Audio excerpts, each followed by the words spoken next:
go do it. And he did. He did. And that was the method for over 250 years of the conquest of nature. And it leads us, to the Josephson Junction, the Mars Global Surveyor, long base interferometry that searches nearby stars for Earth-like planets.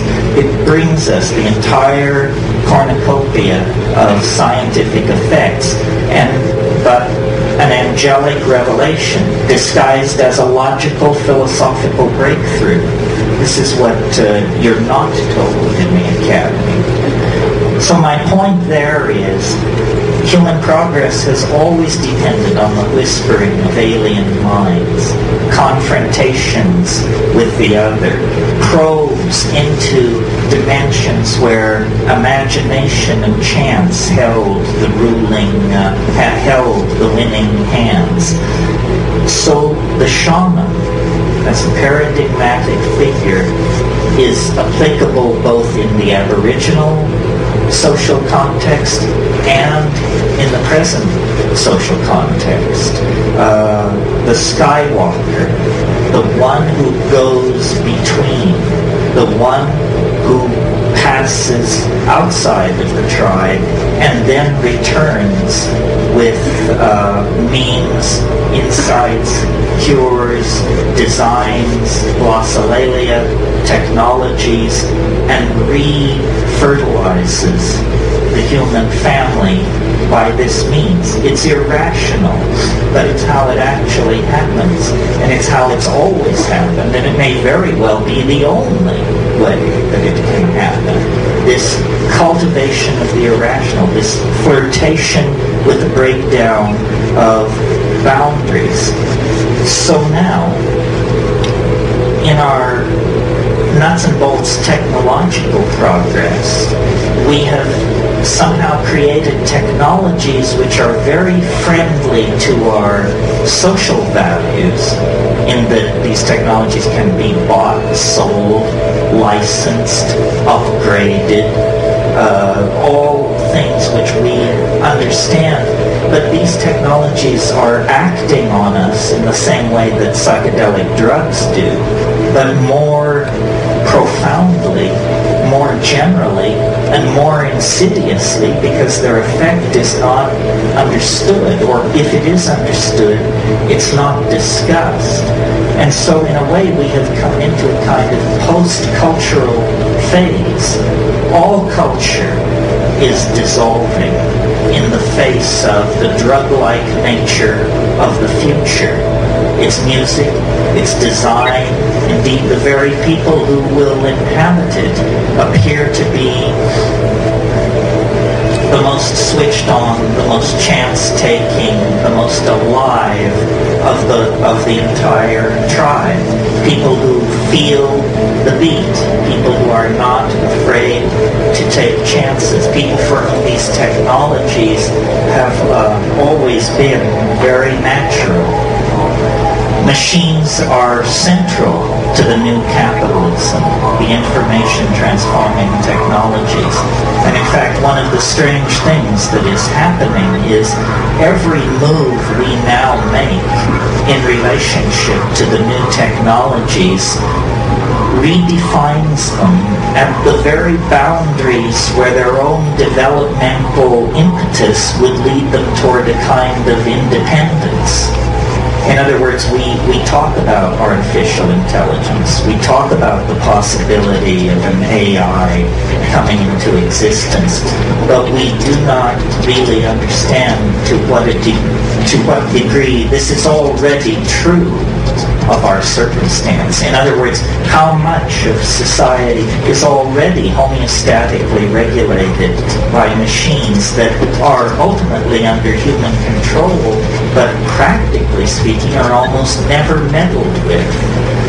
The world price of gold the rate of petroleum extraction and other base natural resources, how much of these things is on the high seas and in the pipeline at any given moment, how much electricity is flowing into a given electrical grid at any moment, the distribution and the billing of that electricity. All manufacturing and inventory processes are under machine control. So in other words, the larger flows of energy, capital, and ideas already have a kind of autonomous life of their own that we encourage because it makes us money, it makes our lives smoother, it empowers us. It's a symbiotic relationship of empowerment. Even in the matter of the design of these machines, once, human engineers would work from a set of performance specs, and they would design a chip to meet those specs, and the architecture would be put in place by human engineers. Now a machine is told, here are the design specs, design the architecture to satisfy the specs, and when that is done, the chip is manufactured.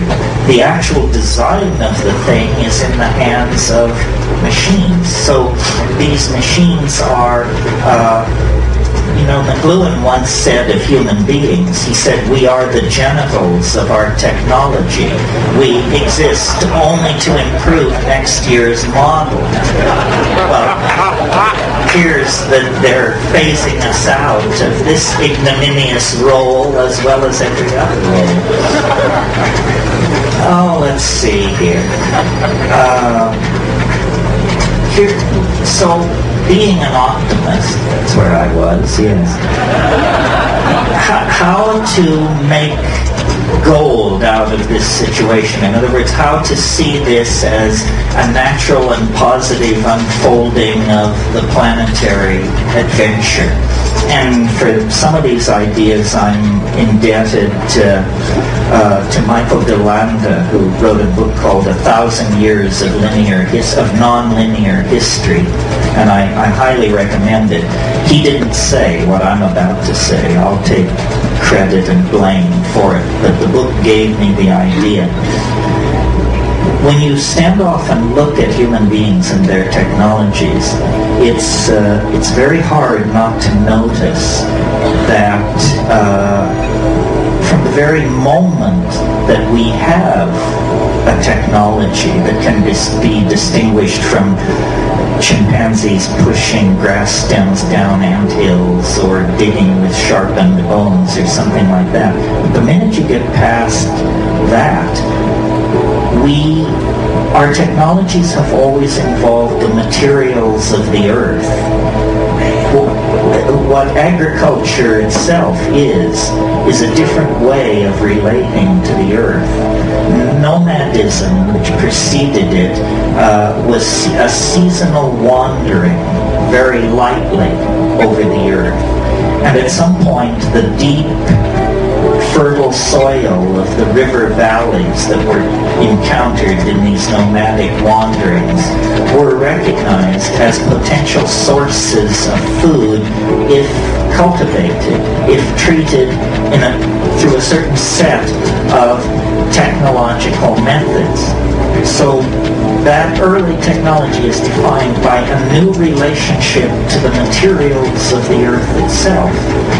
And it's quickly followed, because agriculture is so successful as a strategy for food production, it's quickly followed by city building and the establishment of sedentary populations, because you can't carry your surplus with you if you're an agriculturalist. So great is the physical volume of it. Cities, and at the very early establishment of these populations in the Middle East, you get the first traces of metallurgy, the working of metals, the alloying of metals, the tinting of base metals with more precious metals.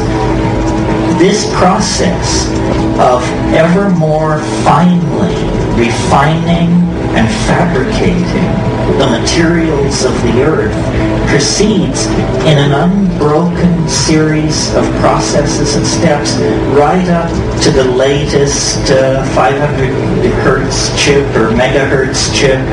It proceeds right up to the most modern computational machinery. So I once heard someone say,